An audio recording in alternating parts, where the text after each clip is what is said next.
Bhagavad Gita as it is, Chapter 6, Text 6. Bandhur atmatmanastasya yenatmaivatmana jitaha anatmanastu shatrutve vartetatmaiva shatruvat.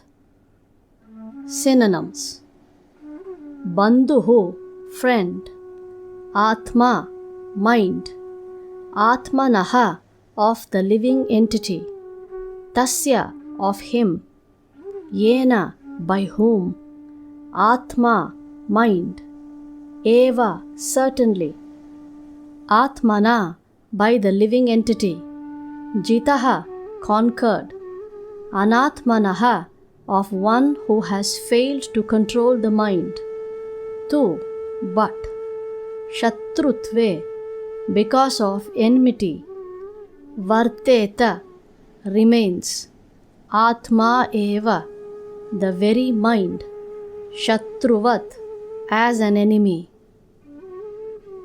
Translation: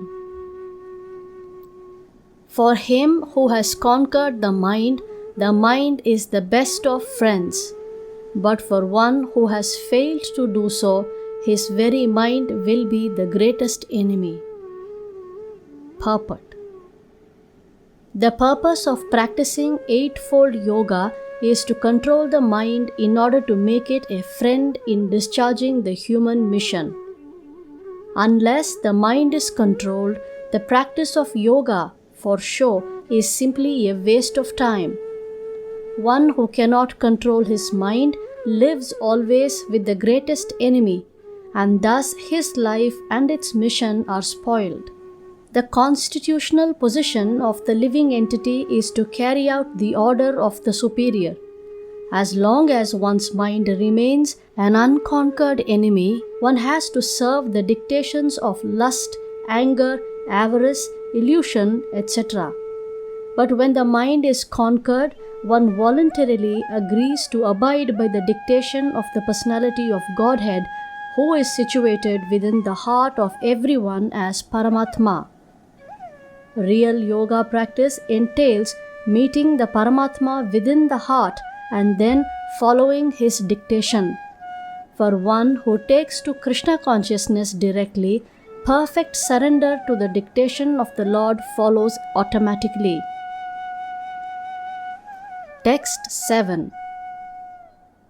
Jitatmanaha prashantasya paramatma samahitaha shitoshna sukha dukkeshu tata manapamanayoho.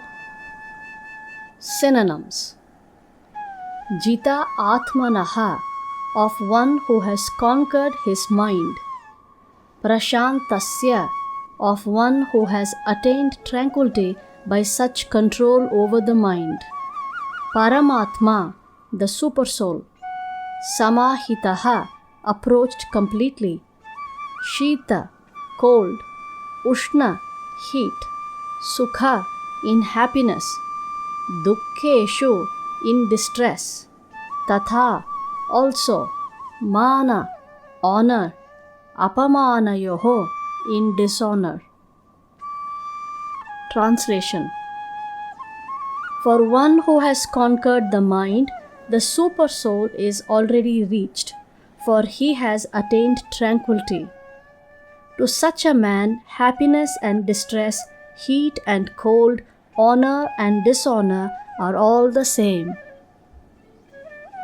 Purport: Actually, every living entity is intended to abide by the dictation of the Supreme Personality of Godhead, who is seated in everyone's heart as Paramatma. When the mind is misled by the external illusory energy, one becomes entangled in material activities. Therefore, as soon as one's mind is controlled through one of the yoga systems, one is to be considered as having already reached the destination. One has to abide by superior dictation. When one's mind is fixed on the superior nature, he has no other alternative but to follow the dictation of the Supreme.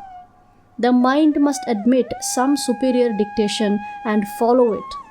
The effect of controlling the mind is that one automatically follows the dictation of the Paramatma or Supersoul. Because this transcendental position is at once achieved by one who is in Krishna consciousness, the devotee of the Lord is unaffected by the dualities of material existence, namely distress and happiness, cold and heat, etc. This state is practical samadhi or absorption in the Supreme. Text 8.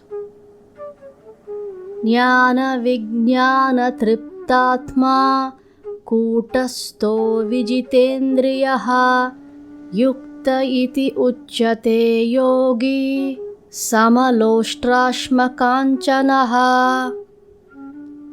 Synonyms: Jnana, acquired knowledge; Vijnana, realized knowledge; Tripta, satisfied; Atma, living entity; Kutastaha, spiritually situated; Vijita Indriyaha, sensually controlled; Yuktaha, competent for self-realization; Iti, thus; Uchyate, is said; Yogi, the mystic; Sama, equipoised; Loshtra, pebbles; Ashma, stone; Kanchanaha, gold. Translation: A person is said to be established in self-realization and is called a yogi or mystic when he is fully satisfied by virtue of acquired knowledge and realization. Such a person is situated in transcendence and is self-controlled. He sees everything, whether it be pebbles, stones or gold, as the same. Purport: Book knowledge without realization of the Supreme Truth is useless. This is stated as follows: Ataha Shri Krishna Namadi na bhaved grahyam indriyaihi sevonmukehi jihvadau swayam eva spuratyadaha. No one can understand the transcendental nature of the name, form, quality and pastimes of Shri Krishna through his materially contaminated senses.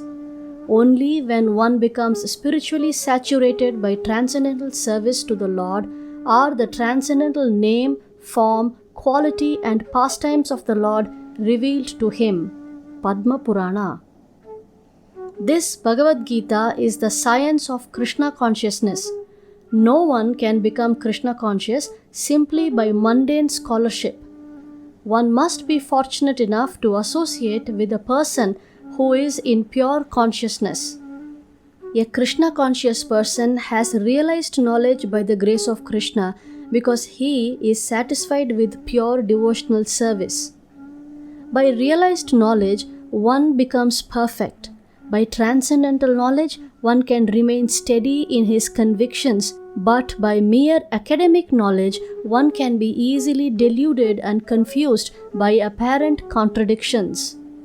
It is the realized soul who is actually self-controlled because he is surrendered to Krishna. He is transcendental because he has nothing to do with mundane scholarship. For him, mundane scholarship and mental speculation, which may be as good as gold to others, are of no greater value than pebbles or stones.